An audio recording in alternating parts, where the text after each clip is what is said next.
Olá, bem-vindos ao podcast Listen and Learn, European Portuguese Culture Podcast with Silvia. Olá, eu sou a Silvia. In the description below this episode, you can find the link to my website, and in this website, you will have the full transcriptions of every episode that you will find here.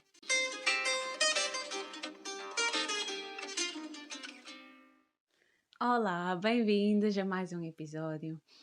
Hoje tenho uma pergunta para vocês. Conhecem o Magusto? Já alguma vez ouviram falar sobre esta festa que ocorre no início de novembro?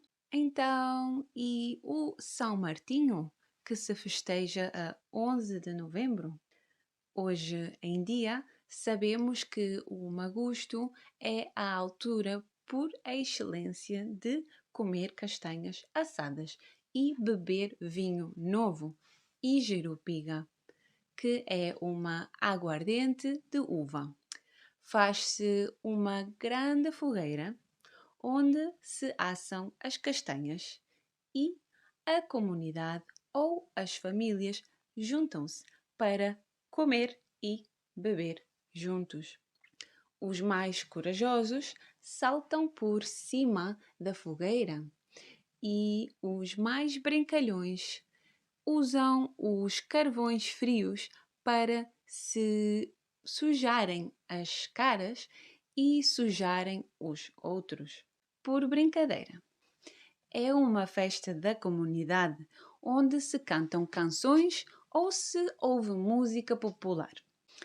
Eu tenho recordações mágicas deste dia no tempo da escola primária, em que fazíamos uma grande fogueira no recreio para as castanhas e brincávamos em redor dela e cantávamos canções.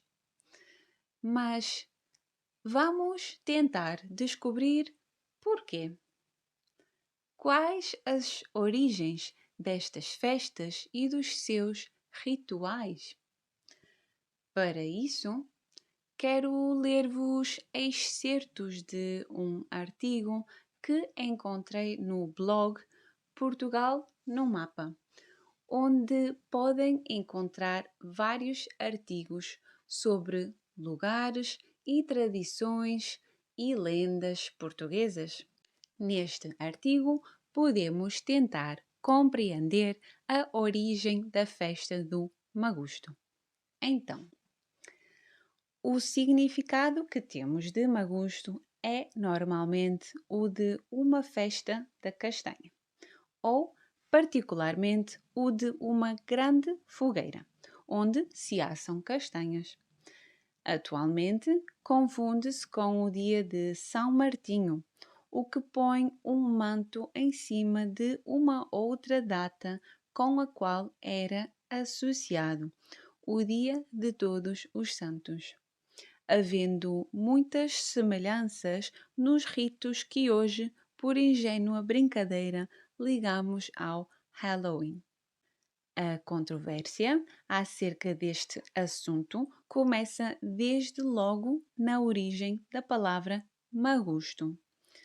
Há diversas teorias quanto à sua toponímia. A que parece reunir maior consenso defende que resulta da contração de Magnus com Ustus, ou seja, grande ardida ou grande queimada.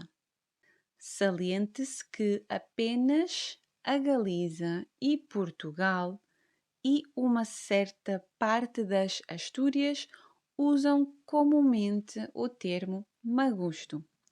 Na Galiza chama-se Magosto, mostrando uma vez mais os laços culturais que unem a faixa ocidental ibérica.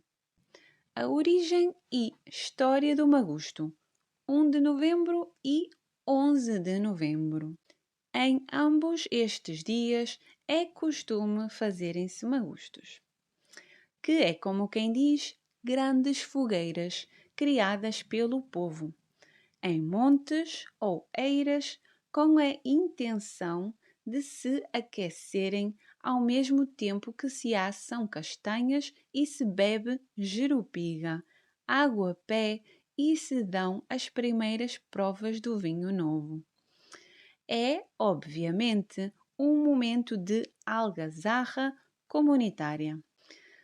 Para a gente que lá vai, essa é a última oportunidade de conviver alegremente com a vizinhança, porque a partir daqui entramos na fase escura do ano, quando as noites se tornam maiores do que os dias.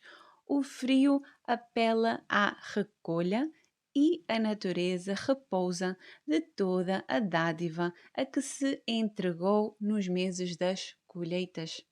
Daqui para a frente, o homem resguarda-se. É a espera que tem de acontecer até a terra estar novamente preparada para dar vida às sementeiras. Mas por que o dia 1 de novembro e o 11 de novembro? Haverá ligação entre ambas as datas? No nosso entender, sim.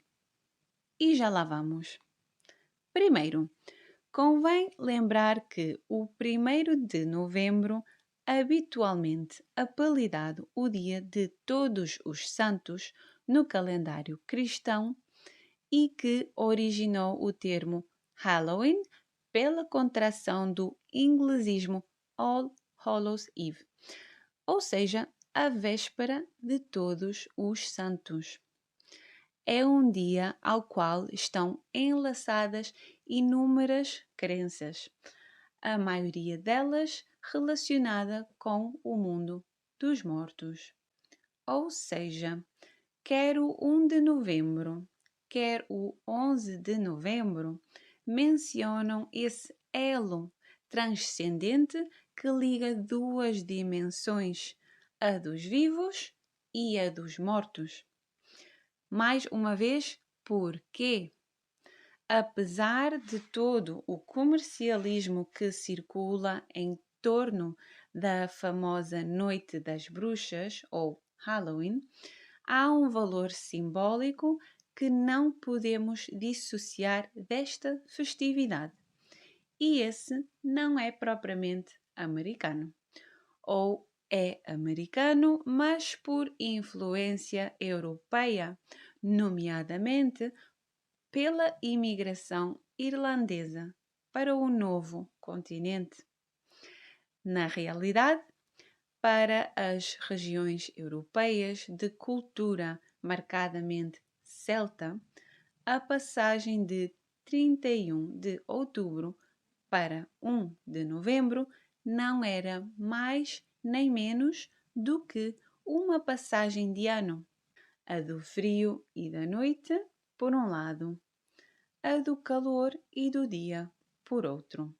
A noite do 31 de outubro era assim tida como um tempo de transição, espécie de tempo ausente, em que ainda não se era parte de uma época ou de outra, acreditando-se assim que seria precisamente nesta altura que os portões que separavam o mundo dos vivos e dos mortos se abriam.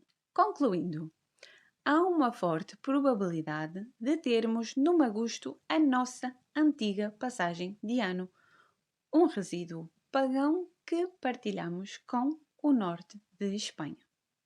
Mais uma curiosidade ligada ao dia de São Martinho, ao dia 11 de novembro.